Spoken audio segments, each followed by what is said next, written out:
everyone to Unlocking MBSE and the SE Source of Truth, presented by David Long. My name is Donna and I will be your host during today's webinar. David is the founder and president of Vitech. For over 25 years, he has focused on helping organizations increase their system engineering proficiency, particularly in the areas of MBSE and digital engineering. An Encosi Fellow and expert systems engineering professional, David was the 2014-2015 president of Encosi. Before David gets started, I do have a few housekeeping items. We will be answering questions at the end of the webinar. Please send your questions in as soon as you think of them through the question tab on the webinar control panel. David will answer as many questions as he can today, but if you do not get to your question, we will reach out to you after the webinar. The webinar is being recorded. If you experience connection problems during the live presentation, a recording will be made available within 1 business day. The recording will be published to Vitech's webinar archive, located on our website. At the conclusion of this webinar, a survey will open on your screen. Please take a moment to give us feedback on today's presentation or on what topics you would like to see covered in future webinars. Now I'm going to turn the presentation over to David. Welcome, and thank you for joining us. Thanks, Donna, and welcome everyone. For today, we want to talk about model-based systems engineering and unlocking it. Now, that's an interesting concept for many of us because model-based systems engineering may be the only way we know how to do systems engineering. It may be very natural to us. But if we listen to those around us, we hear phrases such as, this model-based systems engineering, it's just too complex. I can't communicate in these diagrams. There's no way I can deploy this in my organization. I think we've all heard these challenges or some variant of these questions. And it's clear that there is some degree of resistance to model-based systems engineering. Those objections are valid, and we can learn from them. Regardless of your experience to date, whether you are an experienced model-based systems engineering practitioner or someone who is just starting their journey, there are insights to be gained from understanding what lies behind these challenges, these objections. If we equip ourselves with those insights, we can improve our individual journeys as practitioners, our organizational journeys, and the journey can be improved whether it is a journey to effectively deploy model-based systems engineering or make the even greater transformation to the digital engineering enterprise. Today, we want to address 3 practical aspects, one for the practitioner, one for the team, and one for the enterprise that, when taken together, unlock model-based systems engineering and the systems engineering source of truth. As I display this, for many of you, this will be quite comforting, quite normal. For others, this set of screenshots can be quite off-putting. The reality is we see the world through our lens, and we often lose track of the mindsets of others. The curse of knowledge is critical here. Not everybody sees the world the way we do. If this is a journey that we need to take it together, not just a model-based journey for those with a particular background. Why is this comforting for some, but yet alien for others? For that, we need to go back to the beginning of the current age of model-based systems engineering. If you look back to the late 1990s, early 2000s, we had the rise of software-intensive systems.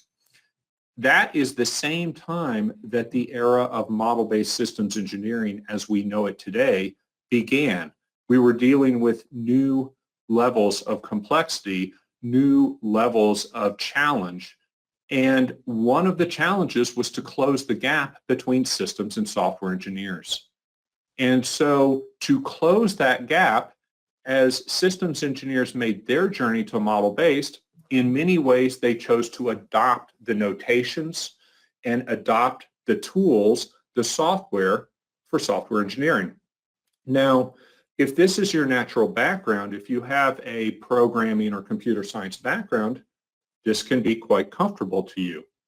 These are notations and tools built for software engineers, their training, their worldview. But at the same time, we need to understand that not everyone has that mindset. So what is comfortable and natural for some alienates others. The complexity that we introduce in MBSE can create chasms where we need connections. I've heard people talk about it takes 6 months to become minimally competent in a tool. It takes 2 to 3 years to make the transition from experienced systems engineer to proficient model-based systems engineer. We can't meet the challenges of systems engineering if we're left with that. So Houston, we have a challenge. Now, this is not just the words of David. This is actually the words of the SysML V2 team as well. I think they said it very well when they kicked off the V2 effort. There are workforce issues. There are deployment issues. We have made progress over the last 10 years, but we've seen challenges. We need to figure out how to increase usability, accessibility, and reduce the barriers to entry, while at the same time increasing the expressiveness, the semantic integrity, and the scope. Today, we have deployed model-based systems engineering into many organizations. If you look at the crossing the chasm curve on the right-hand side, from an organizational perspective, we are into the late majority, if not laggards, in terms of those who are knowingly practicing systems engineering. But we do have workforce issues.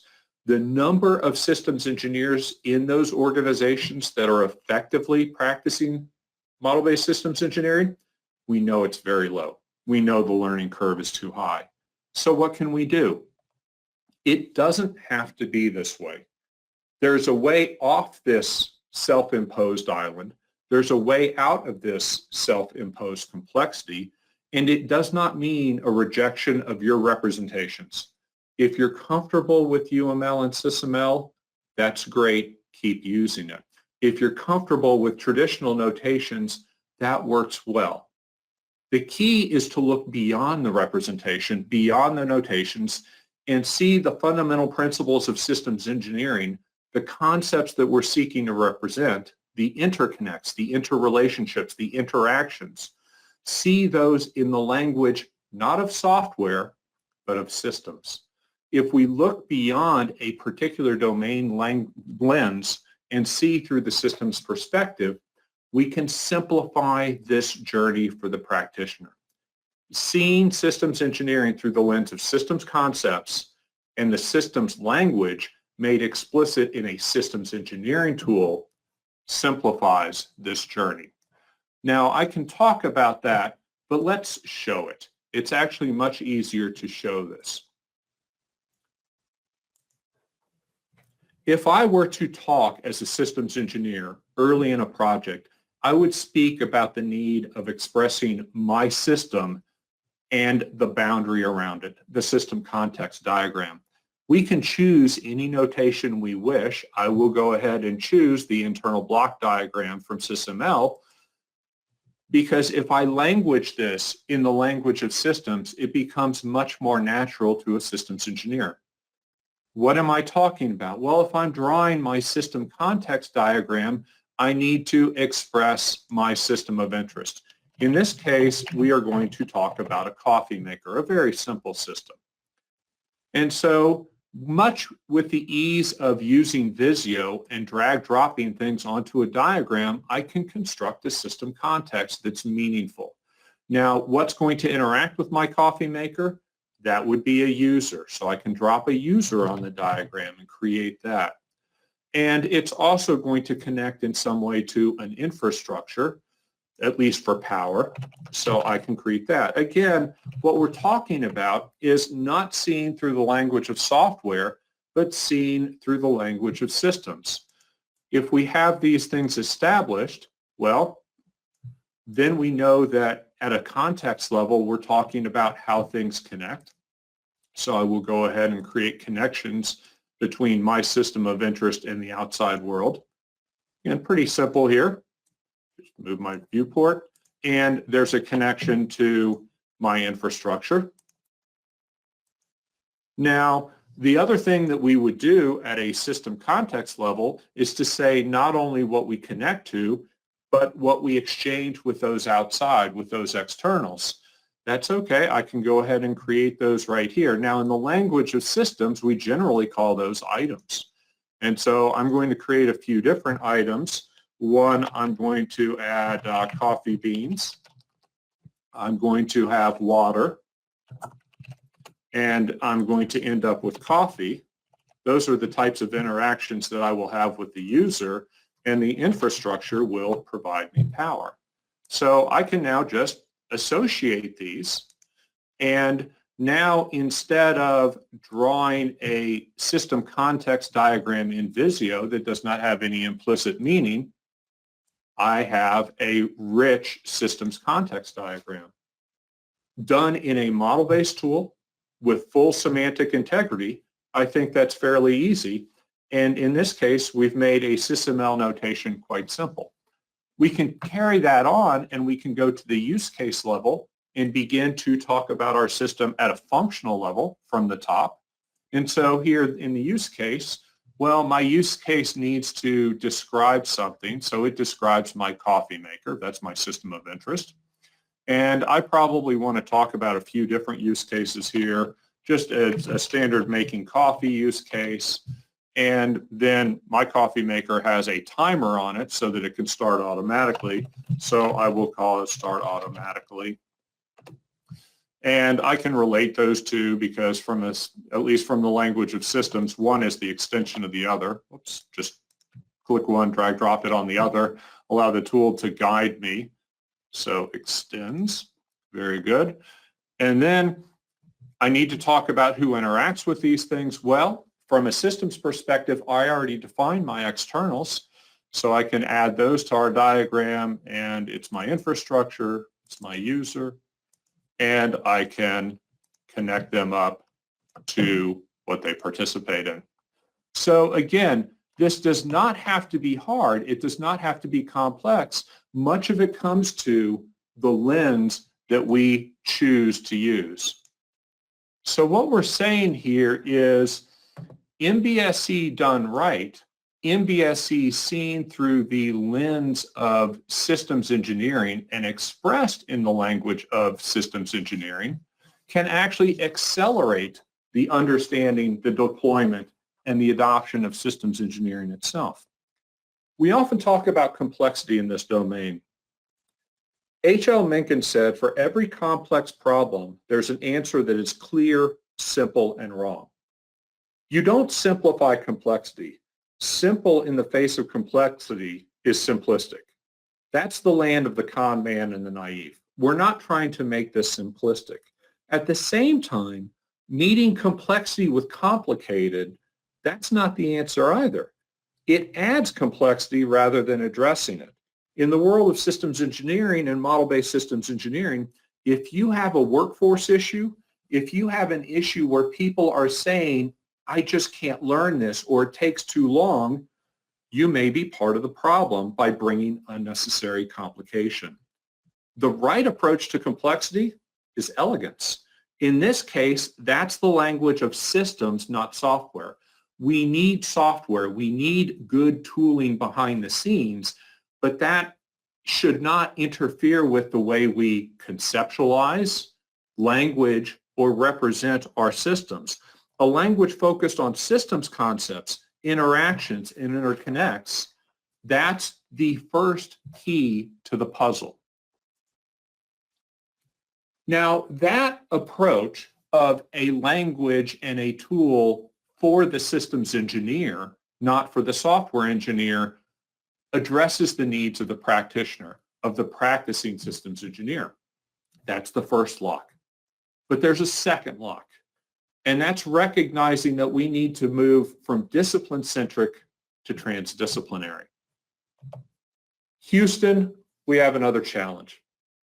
Most people will say that the unique aspect of systems engineering is complexity. Systems engineers are involved in complex problems, but that's not what's unique. The unique aspect of systems engineering is transdisciplinarity.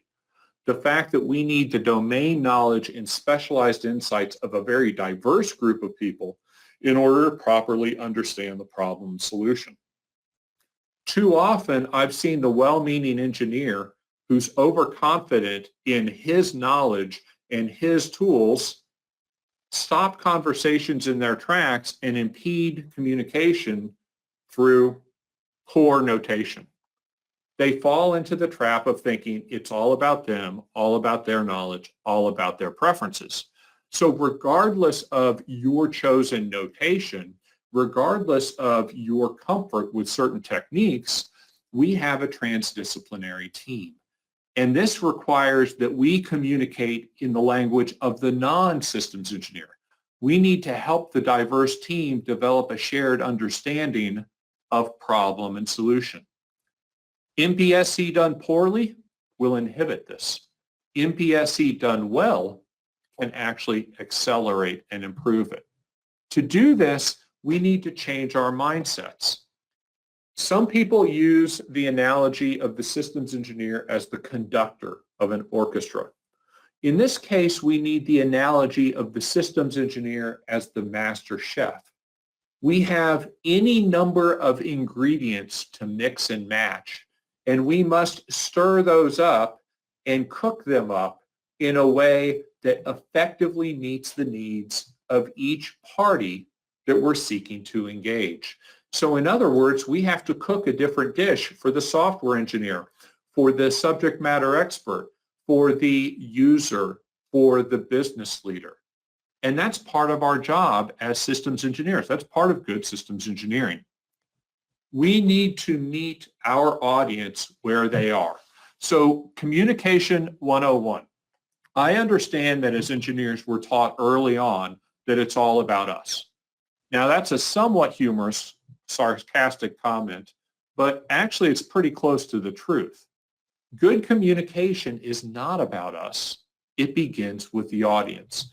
Now, I like to understand who my audience is and the notations that they are comfortable with.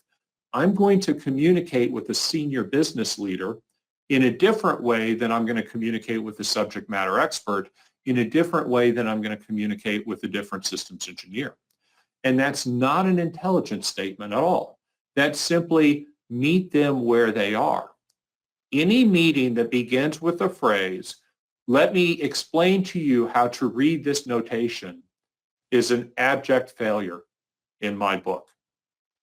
Because you have moved the communication from the system of interest and the problem and the insight you were seeking to a training session about notation. You're now lost. So begin by communicating in the notation that your audience is comfortable in. Second, think about what they want or need to see.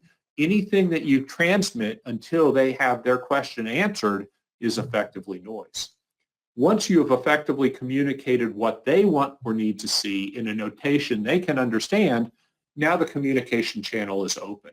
Then and only then can we think of our desires. How does this translate into model-based systems engineering? Well, if we think about the language of systems, we can communicate those same concepts in many different notations for many different audiences. In other words, one model, many views, but there is a true systems, meaningful semantic model behind the scenes that's integrating them. For example, if I'm trying to communicate the physical interactions, the physical composition of my system, I'm looking at the concept of components and their interconnections and their connection surfaces. I can use something like an internal block diagram from SysML if I'm speaking to systems engineers or software engineers. I can take the same system and perhaps look at different aspects, and now I'm going to communicate functionally with a broad audience. Perhaps I take the use case diagram. As I shift over and think behaviorally, what is my system trying to do from a process and an item flow perspective? If I'm talking with one audience, it may be the activity diagram. If I'm talking with a broader audience, it may be an EFFBD. In each case, I'm mixing and matching a little bit the notation to take the information of interest and put it in a representation that the audience can embrace and understand. One more cut at that behavior. Perhaps I'm just looking at exchanges. And then perhaps later on, I'm looking at a traditional n-squared diagram. Different subsets of ingredients for different communication purposes, different analysis purposes. Now we can do that in slides, but again, let's look at this live for a moment.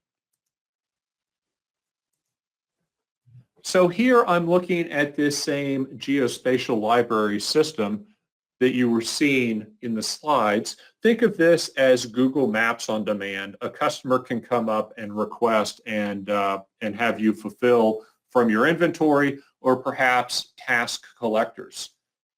A classic context diagram here drawn as an internal block diagram. I could similarly show an architectural cartoon at a high level to show how my system of interest interconnects with the externals. Same information, mixed a different way, different communication value. I can then delve inside. For example, I can start to look at what are the flows between these at a behavioral level, and I can see those exchanges on a classic activity diagram, understand the interactions with the customer. They're making requests, they're getting back status, they're getting back products. Perhaps if I'm talking to a broader audience, to be honest with you, the notation of software is off-putting to the broader audience. I've seen that worldwide. That's fine. Flip to a structured notation. Same concept, easier notation for most people to understand. And then perhaps the sequence diagram. Now, one of the key concepts here from a one model, many views communicate in their language is you do have to have the right tooling support. MBSE done poorly degrades into diagram-based systems engineering, where you're drawing a lot of diagrams, but there's no coherence, no consistency. Those coherence and consistency errors create system failures later. So if you're going to use this technique, you need a tool that keeps all your views in sync. That's part of a good model-based systems engineering software. Here, if I decide in my interaction with customers, after I've provided them what they've asked for, that I wish to ask them about satisfaction, okay, I'm going to just create an exchange here, and I'm going to add a new exchange for, it's called satisfaction survey. And so there we have it. It pops up on our diagram, and after I've sent this, I'm probably going to hope for a response. So we can set that up. Again, this does not need to be difficult at all. And we'll make this survey response. Straighten that out a little bit. So we've now added this new concept. But again, if you're going to use the one model, many views, well, we need to make sure that everything is in fact kept in sync. So here's my response. Whoops, there's my survey over here. So I may need to lay it out a little bit, but the information content is present on my behavioral diagrams automatically. I can now look at my internal block. Well, I would need to update this as well because I have defined a new interaction here. So I need to keep my physical and my behavioral in sync. Again, that's not a hard issue. Let's just pull these out. I've now created a satisfaction survey and survey response. Associate them with that connection. There you go.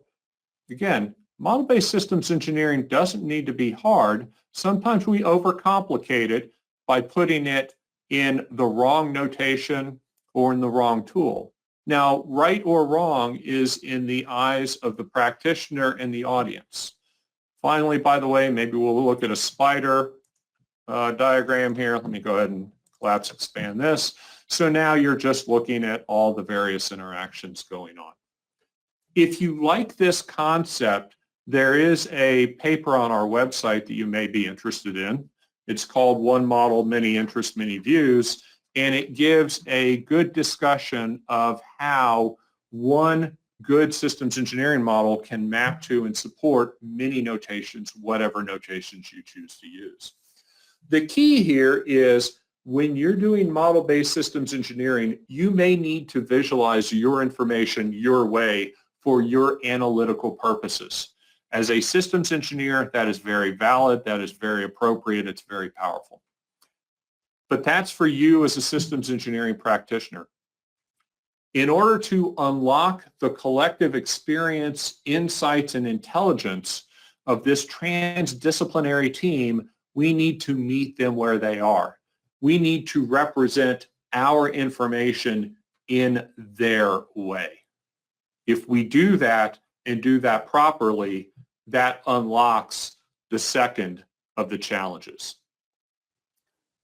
At this point, we're ready for the third challenge, and that is moving from a systems tool to a systems engineering authoritative source of truth. This is all about access. Systems engineering information serves more than just the systems engineering team. Too many are still isolated because their tools and their notations put them on an island. Many engineering flows are still disconnected with a paper-based output between systems engineers and others in the enterprise. That's simply not an effective way to do it. Houston, here we don't have a challenge, we have an opportunity. This is all about providing the right data to the right place at the right time in the right presentation, be it for human consumption or for automated use. We have a team that is much bigger than the systems engineering team. They may be at management levels from a programmatic perspective.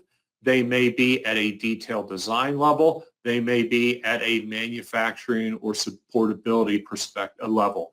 It does not matter. We need to make our systems engineering source of truth available to them. Now, in doing this, it's more a matter of meeting them where they are in the right environment. So let me shift again. A tool for systems engineers may be very appropriate for the systems engineering team, but others need to access this information in other ways. That's great. Where do many engineers live or many business people live? They live in the Microsoft Office suite. We can rebel against that or we can leverage it. So here, what we're looking at is a simple Excel connector. Now, there are those who sell specialized Excel type tools. I don't think that's necessary. You just need a good connection to your SE source of truth.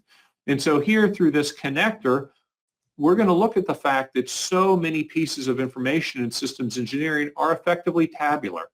If you look at a requirements decomposition, a requirements table, many people in the organization may need that information, but they're trained to consume it tabularly. That's great. Give it to them where they live in Excel. Allow them to query the information, consume it, and by the way, they should even be able to modify it. So, for example, we may have somebody who's doing a requirements review, maybe it's a customer, maybe it's somebody else, and they notice a missing requirement. They should be able to come in and say, assess satisfaction. It's a functional type requirement, and we will conduct a net promoter score survey of all interactions. Okay, very valid requirement. We should be able to do that, and by the way, go ahead and publish that back. This makes the systems engineering source of truth available to the greater engineering enterprise. Now, this was just one example with requirements. So much systems engineering information can be represented tabularly in different ways. We may want traceability. Again, meet the stakeholder, meet the other enterprise member where they are. If they live in Excel, allow them to see traceability from the requirement, the description, children, on down into design. Or if you're talking, for example, about the engineering enterprise to detailed design, one thing that is of great interest is the so-called golden net list. Well, I could quickly generate a net list that shows all the interactions between components, the functions they perform, the exchanges, and what is on the other end of that exchange. This information may be produced and managed in the systems engineering source of truth by systems engineers using their tools, but we need to unlock that source of truth for the benefit of all. And by the way, it doesn't all have to be Excel. The reality is meet them where they are. The example here is just a very, very lightweight tool just to prove a concept. You could have a web-based form. You could have a custom interface to anything that you wish. Here we've got a simple requirements commenter tool that somebody could look through and say, now I'm reviewing the requirements. The system shall be staffed at a maximum of 25 personnel on any shift. I've got a concern. I've got an issue here. Well, let me go ahead and state one, and I'll state rationale, and I might give it a number, and I would give it a description. So the key here is, in both cases, communication to the greater engineering team and enterprise is more than just the systems engineers working in their tool and the visualizations that they're providing. It's open access to the information, and where required, allow them to enter the information that they have. So there's my note. Very good. So what does this all mean? If we do this well and we unlock the systems engineering source of truth, systems engineering is the technical connective tissue of the project team. That's the role of the systems engineer, to help achieve shared understanding of problem and solution. Model-based systems engineering serves that same role for the greater digital engineering enterprise. And if we do this properly, down the left side of the V, we can smoothly connect the design aspects. We can get away from having to use paper reports, but the key is unlocking the information that people need, right place, right time, right presentation, and to be honest with you, right tool. The same thing's true coming back up the right side of the V as we perform the verification. What we're trying to do here is we're trying to unlock model-based systems engineering for the benefit of all. Model-based systems engineering is not about notation. It's not about technology. It is about better representing the essential information to engineer a system in a manner that is explicit, coherent, consistent, and actionable. We do so for communication and analysis. Doing so, yes, the systems engineering practitioner is a key player, but a systems engineer does not do this alone. They do it as part of a transdisciplinary team. We must take their needs into account. And it's not about systems engineering. It's not about model-based systems engineering. It's about effective through-life engineering to translate need into solution. That means that the information that we produce during the systems engineering phase must be open and accessible throughout the engineering lifecycle. So 3 locks to unlock, 3 key takeaways to carry back with you from today. First, model-based systems engineering will either complicate or clarify systems engineering. In the words of Indiana Jones in The Last Crusade, choose wisely.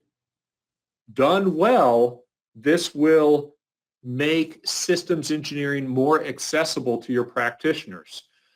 I find personally that I can take someone unfamiliar with systems concepts and bring them up through the systems engineering levels of competency quicker via model-based systems engineering, but only if I'm communicating in the language of systems. Second, good model-based systems engineering, for that matter, good systems engineering, embraces its transdisciplinary context. If we focus inward about us, we create a problem.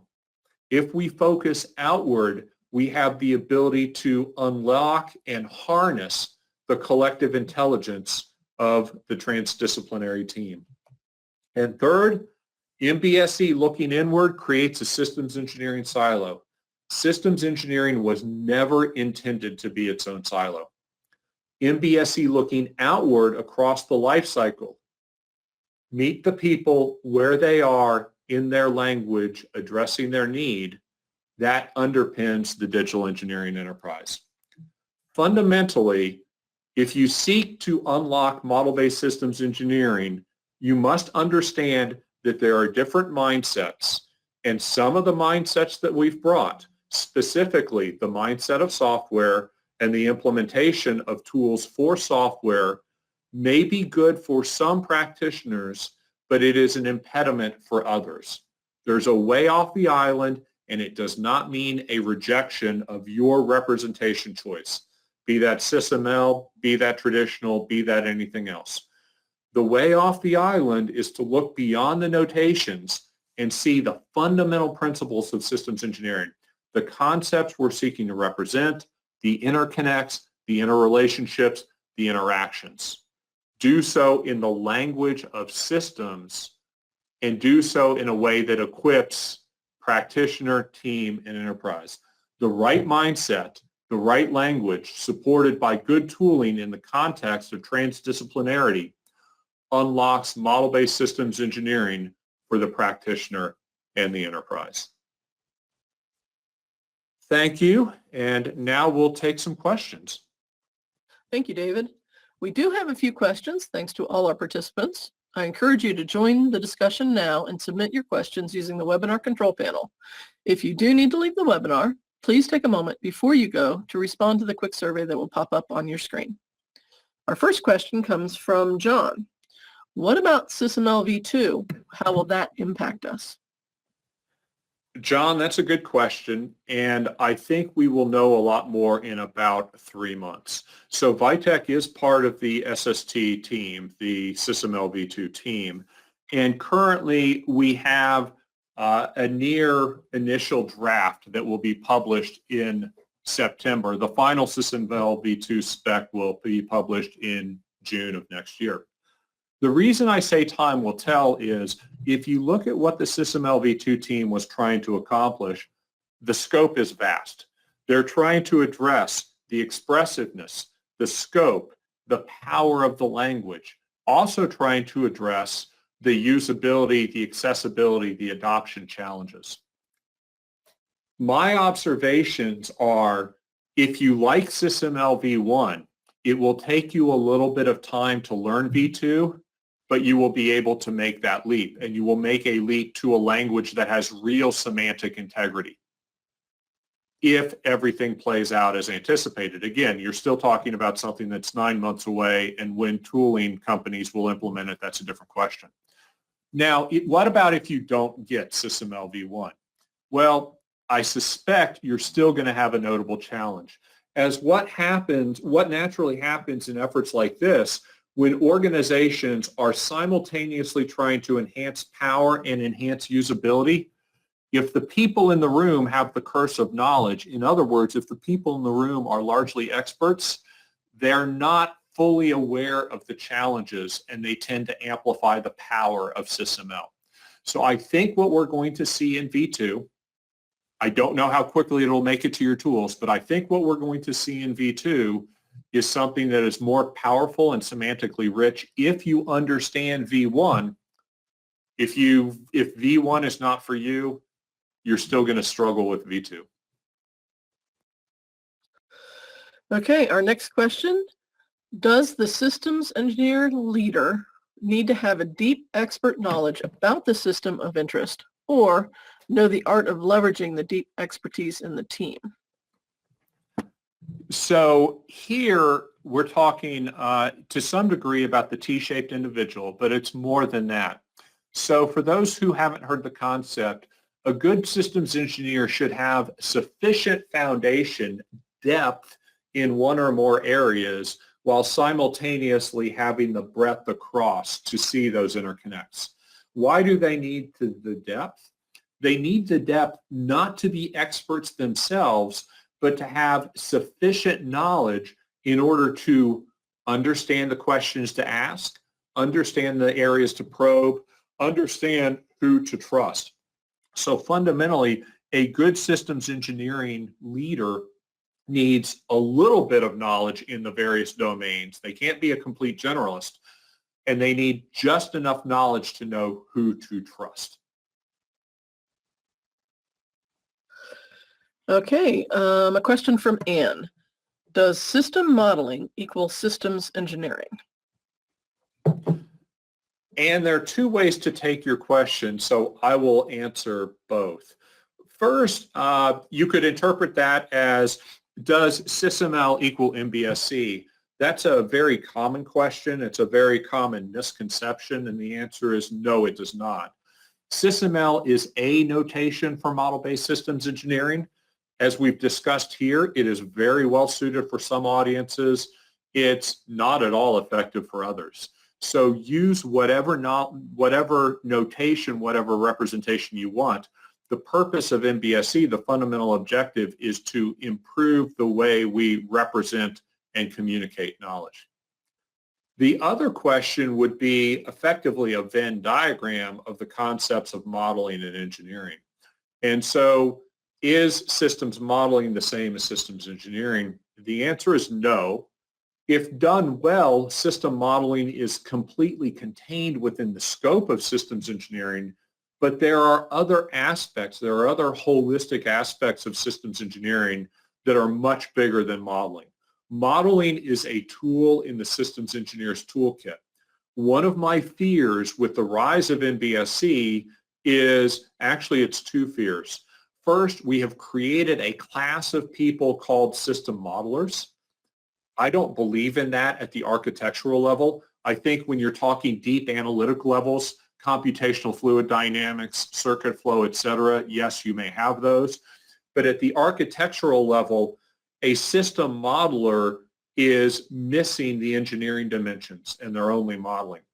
The second concern is the systems modeler separates the systems engineer from their authoritative source of truth, and that puts the systems engineer at a notable disadvantage.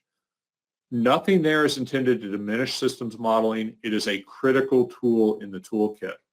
But we must remember that our purpose is not to model, it's not to model the system. Our purpose is to leverage systems engineering to engineer the system and ultimately meet the customer and business need. Thanks, David. That wraps up the final Q&A for today's presentation.